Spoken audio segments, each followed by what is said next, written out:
Bismillahirrahmanirrahim. Assalamualaikum warahmatullahi wabarakatuh. Hello, my name is Rozzaq. Today I would like to present for my final exam task. That will be the topic is about dialect and variety in social linguistics. The first slide was introduction. Language, dialect, and variety are essential topics in social linguistics, exploring the rich diversity in how language is used across different contexts, regions, and social groups.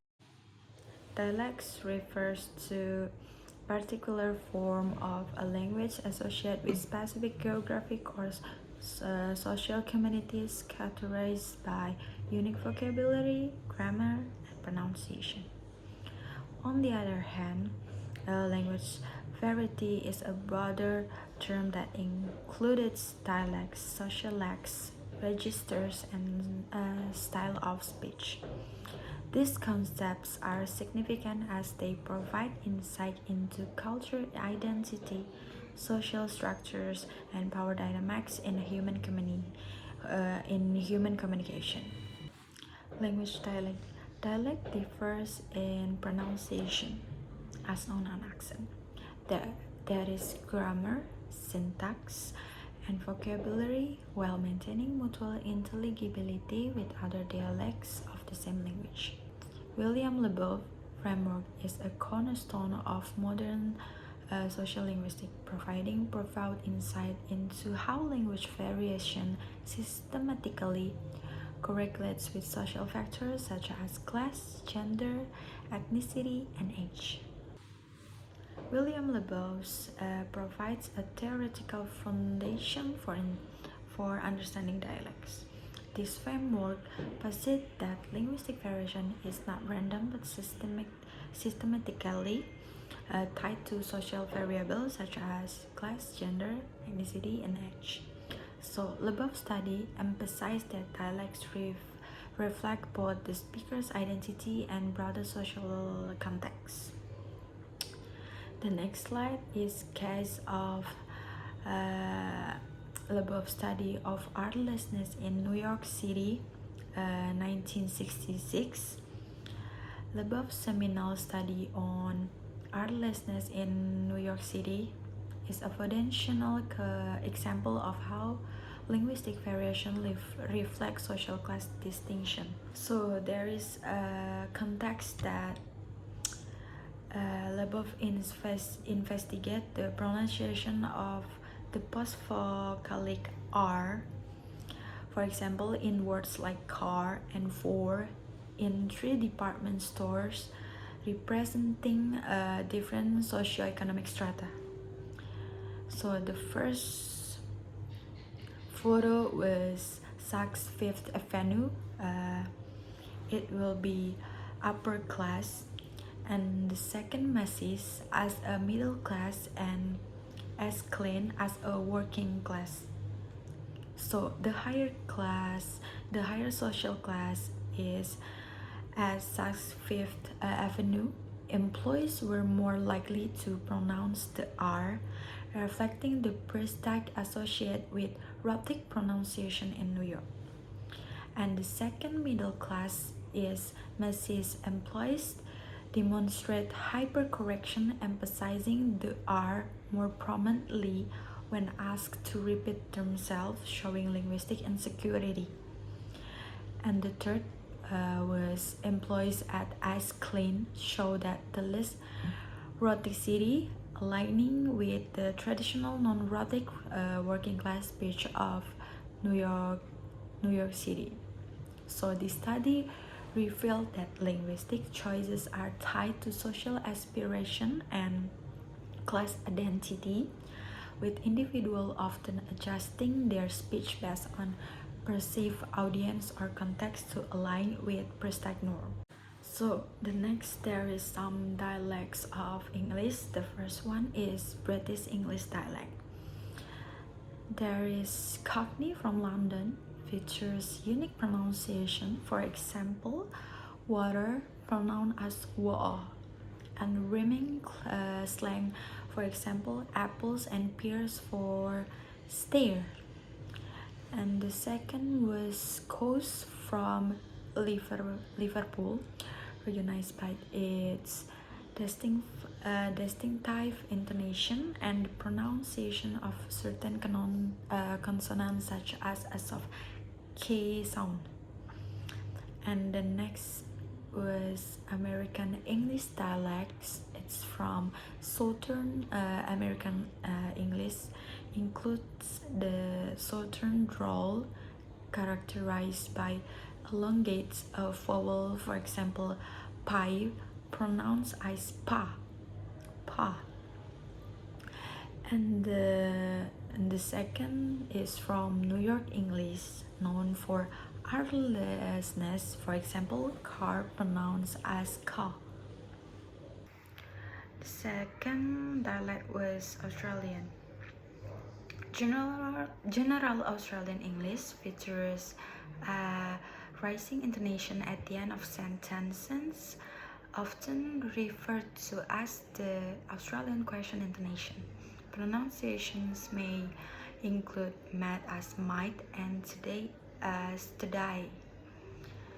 Broad Australian English common in rural area, it has more exaggerated vowel sound, for example, Australia pronounced as Australia. And the last dialect was African. That is a Nigerian English known for direct and formal phrasing with influence from native language. Pronunciation may include stress on the first syllable of word, for example, information as information.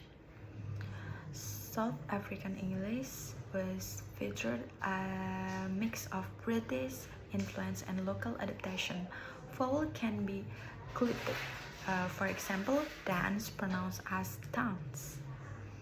And words from Afrikaans and Zulu are often integrated. For example, lekker meaning is good. The next is language variety. Language variety is a broader term encompassing any form of a language, including dialects, sociolects, analects, register, and idiolects. Unlike dialects, varieties can emerge from functional, social, or situational contexts. Theoretical framework is accommodation theory. Howard Giles' communication theory provides a foundational explanation of how and why speakers modify their language variety based on their audience and social context. This theory identifies two primary processes. The first one was convergence. Is the process of adapting one language to become more similar to listener variety, promoting understanding and solidarity. For example, a British English speaker adopting American pronunciation when speaking to an American audience. For example, saying schedule as schedule. The second was divergence. Divergence is the process of emphasizing linguistic differences to assert one identity or signal disdain. For example, a speaker of Cockney English retaining unique features, for example, high dropping, in formal setting to emphasize their working class identity. There is some case study is, for example, code switching. Code switching is the practice of alternating between two or more language or varieties within a conversation. It's an example of language variety in action. It illustrates how speakers navigate complex social roles and relationships through linguistic adaptation. The first case is Singaporean multilingual communities. So the context is Singapore is a multilingual society where English, Mandarin, Malay, and Tamil are widely spoken. alongside local dialect like Hokkien and Cantonese. So they were finding that speakers often switch between English and Mandarin based on the listener's linguistic preference.